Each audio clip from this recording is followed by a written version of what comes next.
네, 오늘은 굿뉴스 101 12번째 시간입니다. 12번째 시간에서 또 8번째 시간, 총 이렇게 20번이 벌써 훨씬 넘어가고 있는데, 오늘은 하나님의 부르심, 사회라는 측면에서 이웃으로서 우리가 어떻게 살아가야 되는지 함께 나눠보도록 하겠습니다.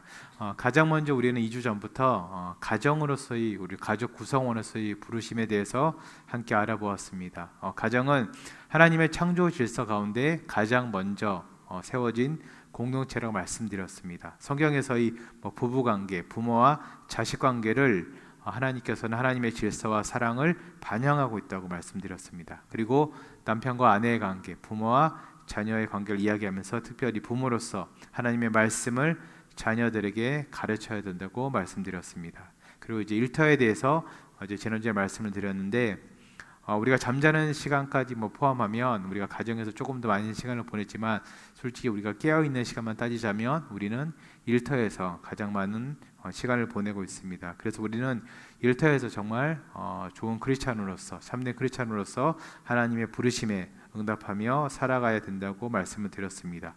특별히 우리가 따르고 있는 장로교 신학, 개혁주의 신학에서는 그 일터에서의 하나님의 부르심을 소명이라고, 보케이션으로 이야기하고 있습니다. 모든 일이 하나님의 영광을 위한 것이라고 말씀을 드렸습니다. 그래서 고린도전서 우리 10장 31절을 우리가 다시 한번 읽어보겠습니다. 시작. 그런즉 너희가 먹든지 마시든지 무엇을 하든지 다 하나님의 영광을 위하여 하라, 이렇게 기록되어 있습니다.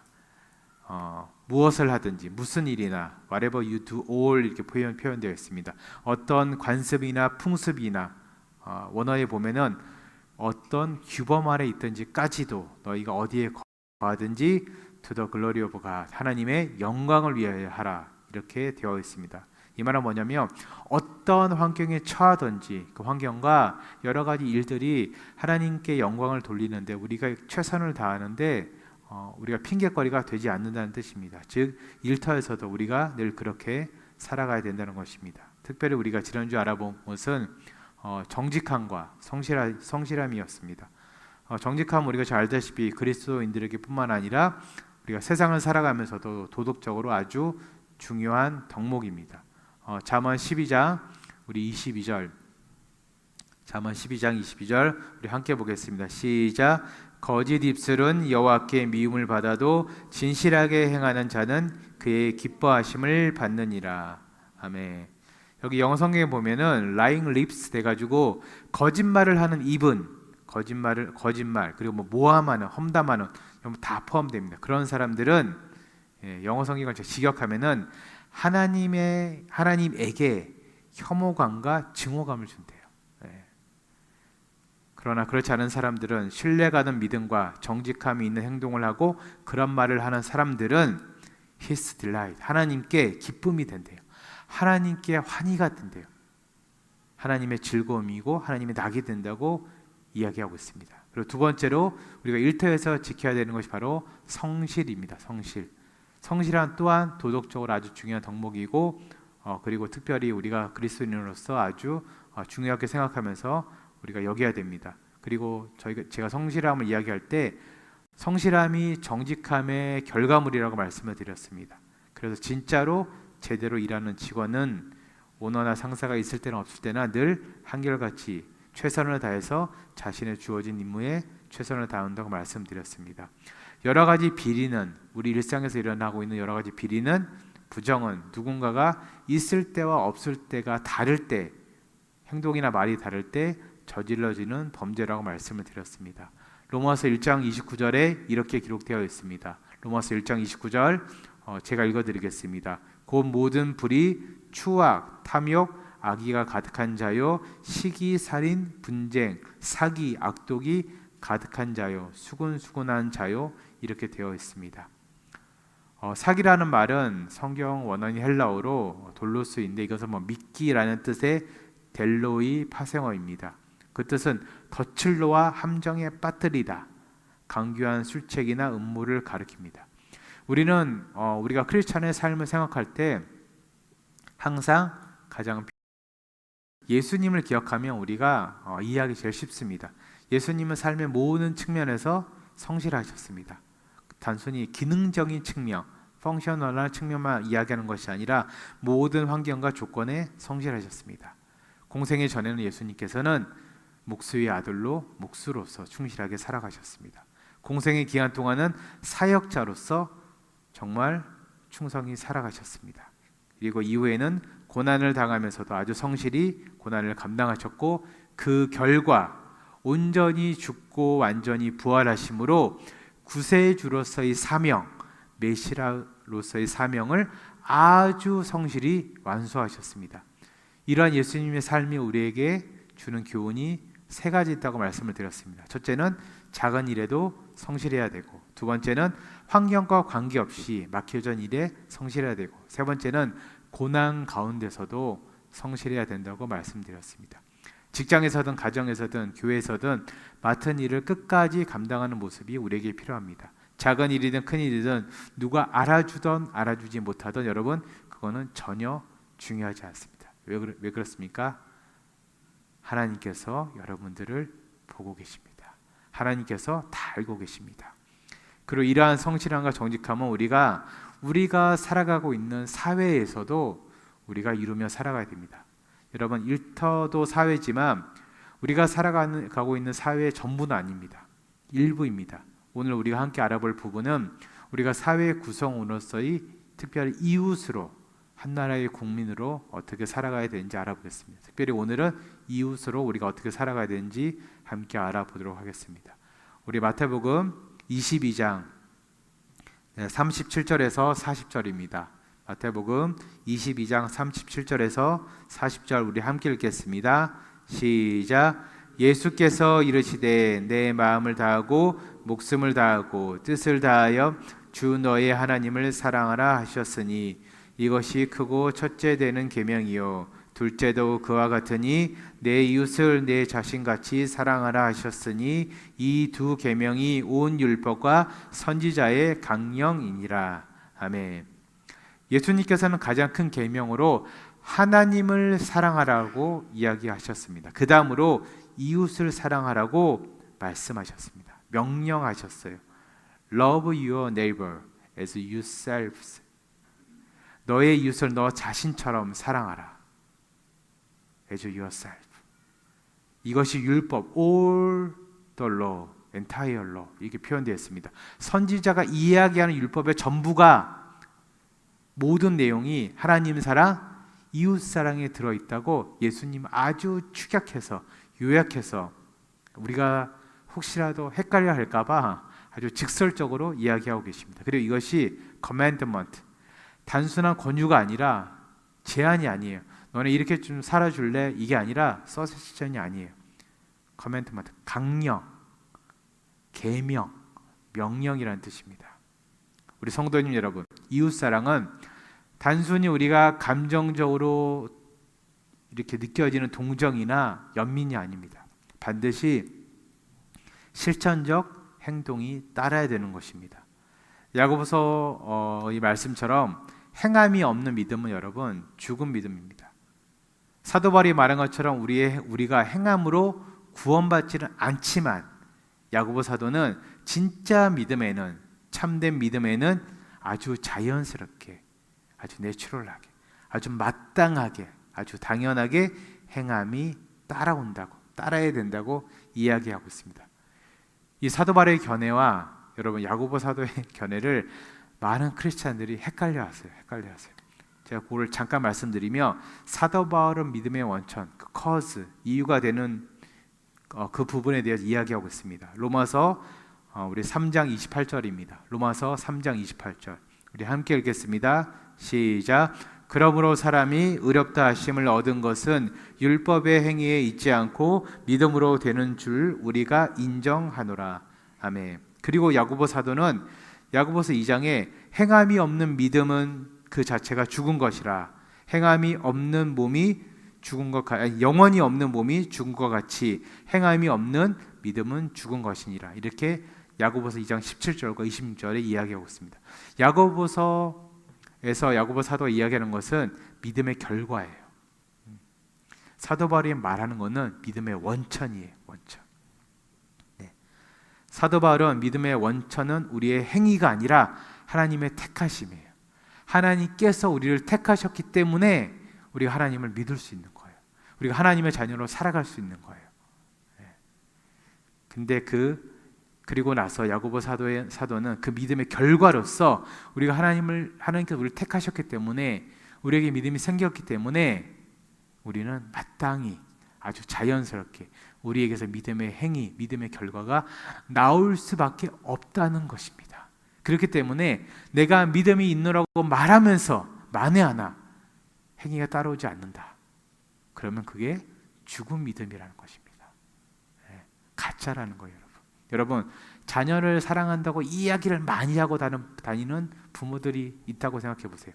그런 부모들이 자녀들 끼니를 안 챙겨줘요. 애가 찢어진 옷을 입고 씻지 않고 다녀도 병에 걸려도 모른 척해요. 여러분, 그거 사랑입니까? 요즘 같은 세상이면 학대로 잡혀 들어갑니다, 여러분. 네. 여러분, 사랑하면 기본적으로 상대의 의식주의에 대해서 가장 먼저 걱정되고 그리고 기타 여러 부족한 부분을 채워주고 싶어요. 우리가 믿는 개혁주의 신학은 성경을 최고의 가치, 원리로 생각하는 성경적인 신학입니다. 이러한 개혁주의 신학에서 우리의 삶이 하나님의 나라를 확장하는 도구로 사용해야 된다고 이야기하고 있습니다. 그리고 복음주의 신학에서는 복음 전파와 함께 선한 행위를 통해서 하나님의 사랑을 우리가 세상에 나타내야 된다고 이야기하고 있습니다. 거의 비슷한 말입니다. 여러분, 이웃사랑은 단순한 나눔을 넘어서 그들의 필요를 채우고 정의를 실천하며 공의를 세우는 삶을 뜻합니다. 특별히 사회적 약자와 소외된 자들에게 우리는 관심을 기울여야 돼요. 그들의 아픔을 함께 나누며 실질적인 도움을 우리가 제공해야 됩니다. 예수님의 관심은 늘 그런 분들에게 있었어요. 그런 분들 플러스 잃어버린 영혼. 항상 생각하세요. 항상.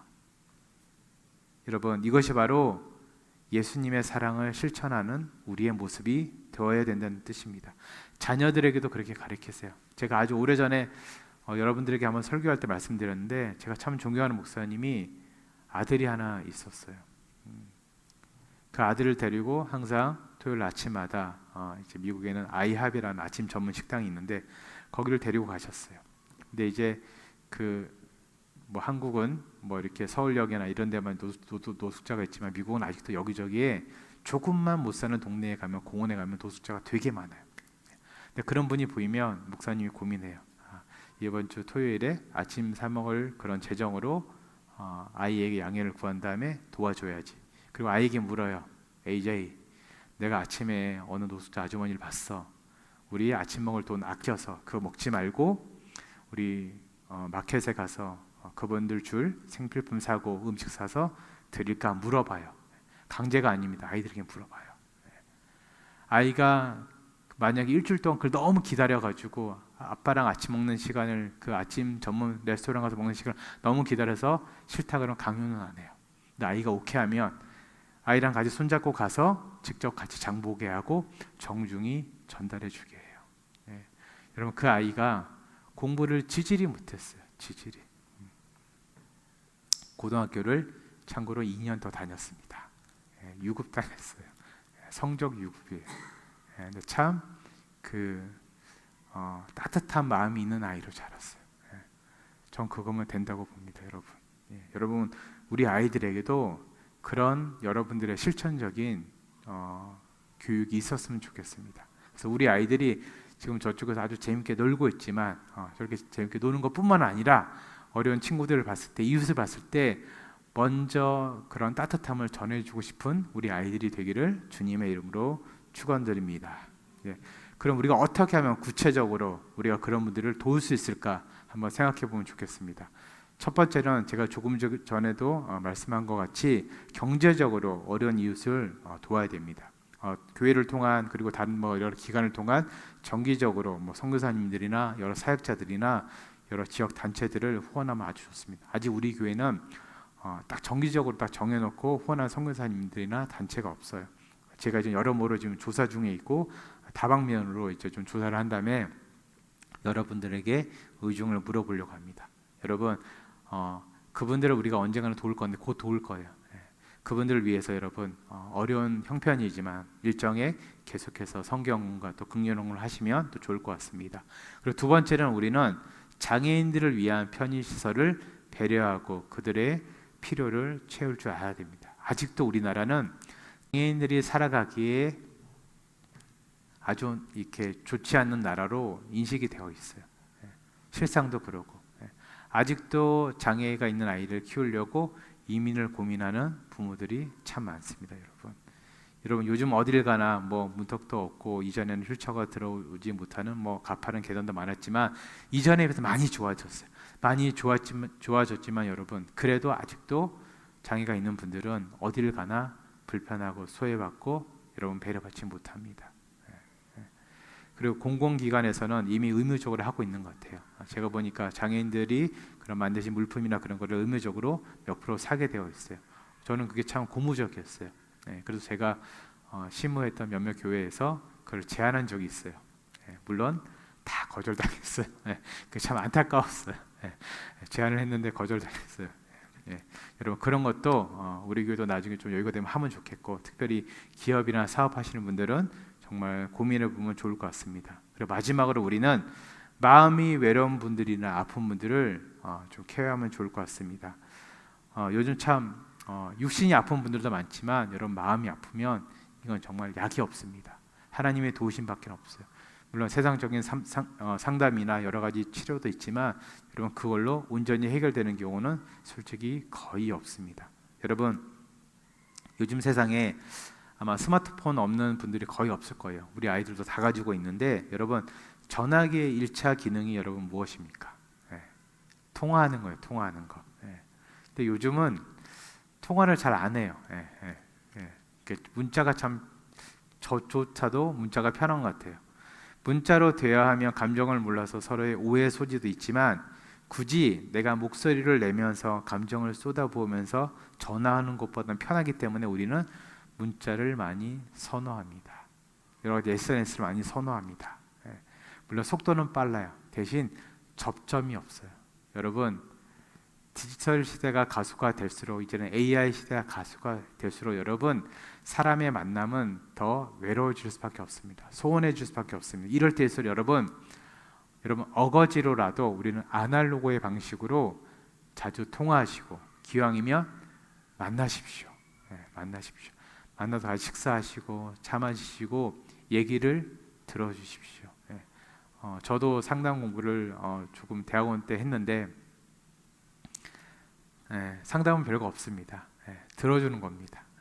상담을 제일 못하는 사람이 상담하러 갔다가 이렇게 조언하고 이제 그런 사람들이 상담을 제일 못하는 사람이고 참고로 이제 여러분 우리가 이제 수요 예배 때도 이제 소그룹을 시작했는데 소그룹인들을 제일 못하는 목회자가 누구냐면 자기 얘기 제일 많이 하는 목회자예요. 이제 그걸 왜 말씀드리냐면 누구를 이제 그런 분들을 만난다면 여러분 많이 들어주세요.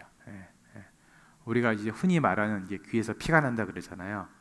그런 경우는 솔직히 거의 없으니까 많이 들어주십시오. 예수님께서도 어려운 자들, 마음 아픈 자들의 얘기를 많이 들어주셨어요. 그리고 위로해 주셨습니다. 여러분 점점 시대는 외롭고 마음 아픈 사람들을 더 외롭고 마음 아프게 만듭니다. 그럴 때일수록 여러분 우리가 그분들을 찾아가서 더욱더 손잡아 드리고 같이 식사를 함께하고 같이 차 마시고 또 위로해 드리고 기도해 드리면 좋을 것 같습니다. 말씀을 맺도록 하겠습니다. 우리에게는 여러분 사랑할 의무가 있습니다. 사랑할 의무. 조금은 여러분 부담스럽게 들릴 수도 있어요. 들릴 수도 있어요. Love your neighbor as yourself 말씀하셨는데 내 이웃을 내 몸과 같이 사랑하라고 하셨는데 여러분 사랑해야 될 의무가 있는 거예요. 여러분 왜 그런 의무가 있습니까? 예수님께서 하나님을 사랑하고 이웃을 사랑하라고 명령했기 때문에 due to love 우리가 사랑해야 될 의무가 있어요. 두 번째는 뭐냐면 우리는 그 사랑보다 더 큰 사랑을 여러분 이미 받은 사람들이에요. 받은 사람들. 여러분 그 사랑이 무엇입니까?